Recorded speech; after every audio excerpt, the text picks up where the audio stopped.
Welcome to another episode of 0 to 60. Today, we're walnut blasting my car. Yeah. Well, not the whole car. We can if you want. But that is it's partly because you're ready to install the port injection. Yes. Now, before I get into this, this is basically the build-up to fitting those big hybrid turbos. The injectors for the port injection have turned up, so this is a step that we need to do before we do the port injection.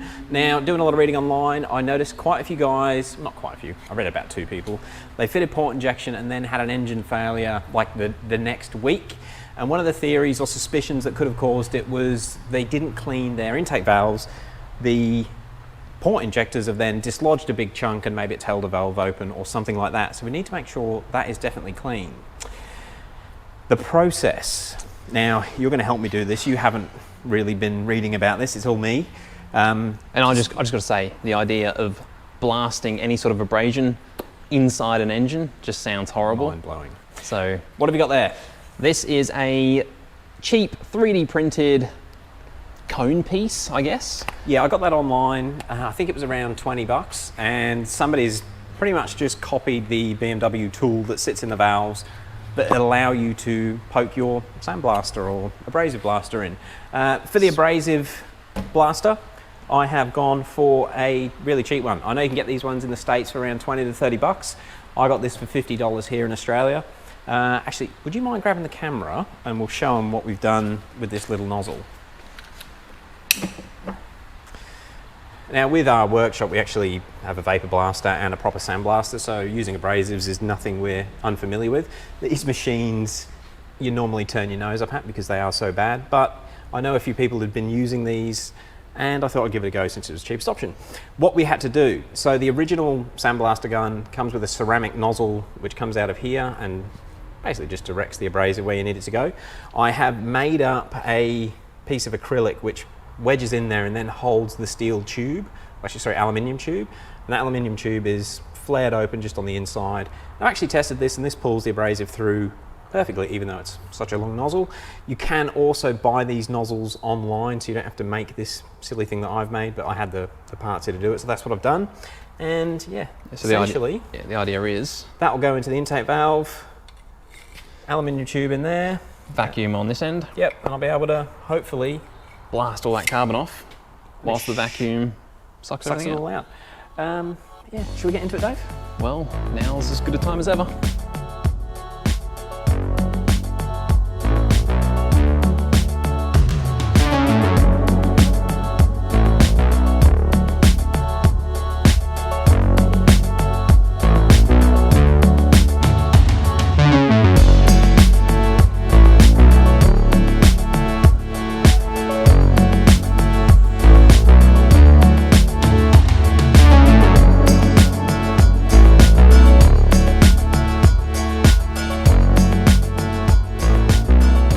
Okay, so we have the intake manifold off. I currently have the spark plugs out, and that's just to help make it a bit easier to turn over. And now we get into the serious stuff. It's time to start cleaning. The first thing that I want to do is make sure that I know that the valves are definitely closed, pretty much. Now, with this switch that we mentioned at the start of the video, this turns the engine over nice and easily. And I can't remember, but I think it'll either be 2 or 3 cylinders you can close at once. So we're going to make sure that we've got that, and there's no real sure way of doing it other than actually watching the valves. Can you get in there with the GoPro so we can show them the valves opening and closing? You can see in a bit there. I do have that other video on my iPhone if this doesn't end up working. Of course. So hopefully you can see the valves opening and closing. I'm going to try and get the front to be closed? Yeah, I'll just do that now. You know what? I'm going to do 1 cylinder at a time. Yeah, it's just to be 100% safe. But it's just a pain in the ass because you've got to retape them all back up. That's all. Yeah, so... Oh, actually, no, you won't have to retape them because there's no spark plugs, so there's not going to have any vacuum. So you'll be able to leave the tape on.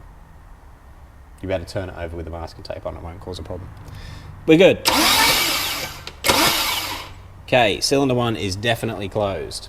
So from this point, it's a matter of taping up the other cylinders. I'm going to lay a damp rag over the spark plug holes. Over the spark plug holes, just to make sure that nothing goes in, manages to make its way in. Obviously, with this abrasive floating around in the air, we will have the vacuum on.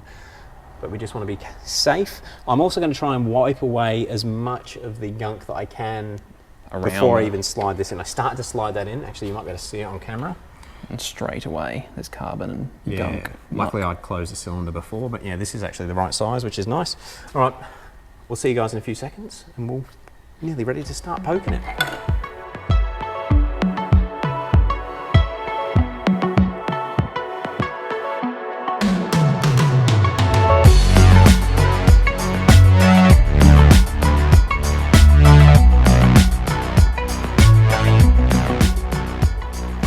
So Dave's just taped up the ports we're not going to do, and hopefully you can see on the GoPro, but I just slid the vacuum suction port nozzle adapter in before, and it builds up the carbon straight away on that lip.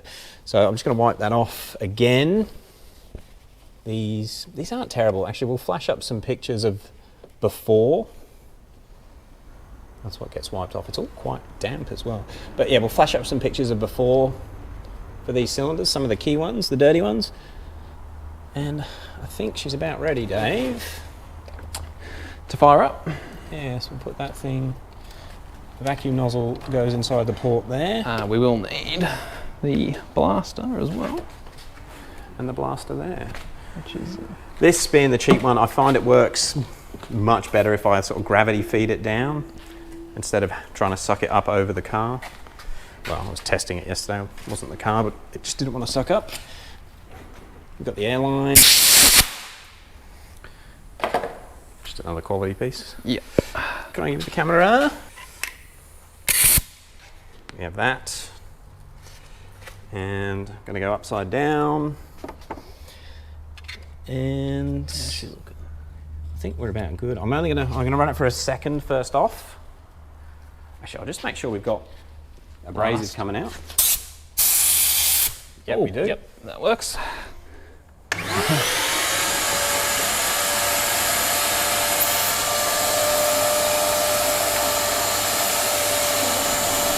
compressor's kicked on, so that was about a second. Turn the vacuum off. Ready? Did it work? Okay, just get the light in there. So that was a quick second. You can see where it's just done a very small patch on the top. You just got to keep cracking on. So it's 11 days since that last clip that you just saw, and you might have been able to work out I was leaning towards that cheap sandblaster that I was using, the first one, was starting to clog up. Yeah, basically I could only do about 20 seconds. Not even that, maybe 5 seconds. And it would clog up, and it was actually clogging up in, where is that little, oh, it's gone now, but it was actually clogging up in the hose. Yeah, and it was just chunky, and I thought, well, it must be because I've got the cheap sandblaster. So that was Saturday. On the Monday, I managed to track down and order a proper looking one. So this is what most of the guys that do the jobs properly use. It pressurizes the abrasive or the walnut and actually forces it down and through the hose. So I thought, sweet, getting this thing, that's going to be my problem solved.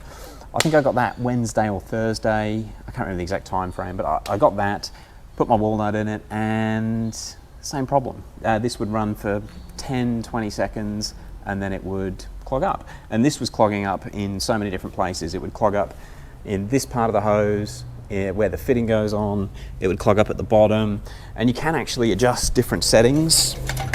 You can adjust the amount of air that comes out or basically bypasses the abrasive, and the amount of air or the amount of flow of the abrasive.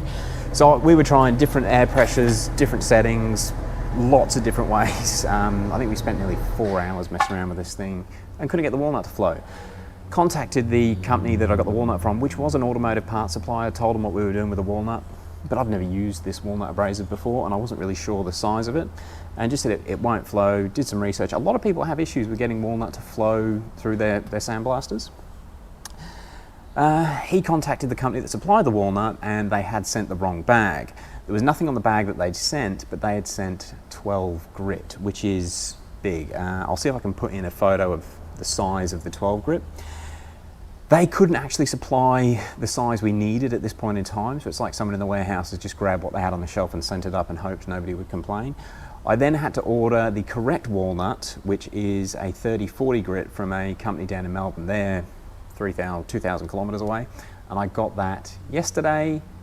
And actually this is the size of the grit, the walnut that finally went through. It's nice and small, and it flows through this machine like a freight train. And it's funny when you've got the right equipment, how quick it all happened. So I've actually done the valves. Hopefully you can see down in them there. I might try and take some better photos. But that cleaned the valves quickly, like under 30 seconds per cylinder. The other thing I couldn't do, and it's probably because I have a homemade nozzle, I found it very difficult to get up into the tops of the cylinders.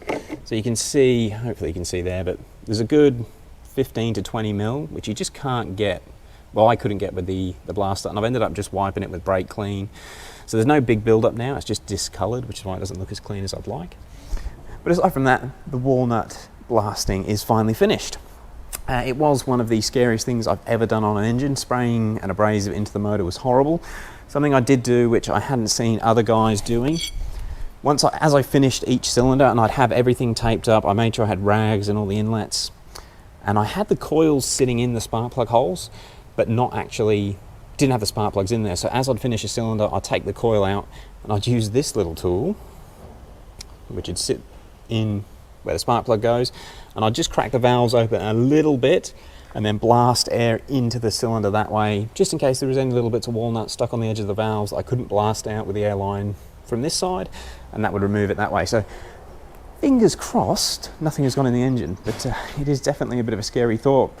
So yeah, tips if you're going to do this, I think just take your time and make sure you definitely get the right stuff. And the walnut, see, I couldn't find it on any of the BMW forums. People just order walnut blasting, walnut to go straight in their kits. But this is the stuff I've got now, and it's fine. Very, very fine. And its official size is 3040 mesh, not grit. So yeah, once you've got that and the good blaster, it smashed it through. Yeah, this thing, like I said, under 30 seconds of blasting in each cylinder. One thing, I messed around with the first cylinder a little bit, probably used way too much, but doing all 6 yesterday, that's how much I went through. So I probably used 12 kilos. And of course you can filter that and reuse it if you need to, but I got a 20 kilo bag. Anyway, look, I've gone on enough. That is the walnut blasting finished. From this point on, with this lovely vehicle, it's time to get the port injection fitted up. And then we'll see what it goes like. I am gonna, before I run the port injection, I am going to probably do a bit of a comparison and see if the walnut blasting has made a difference to the way this car performs. Yeah. All right, guys. Another bit of a story on what we need to do to get this car ready for the big turbos. But thank you very much for watching. If you've got any advice to anyone that's thinking about doing walnut blasting, hit them up in the comments below. It's a bit difficult in Australia because we can't get the parts mail ordered easily to do it. I should have waited and just got the right one from the States instead of home making that piece, but it did the job. Look, thank you very much for watching. We'll catch you on the next one.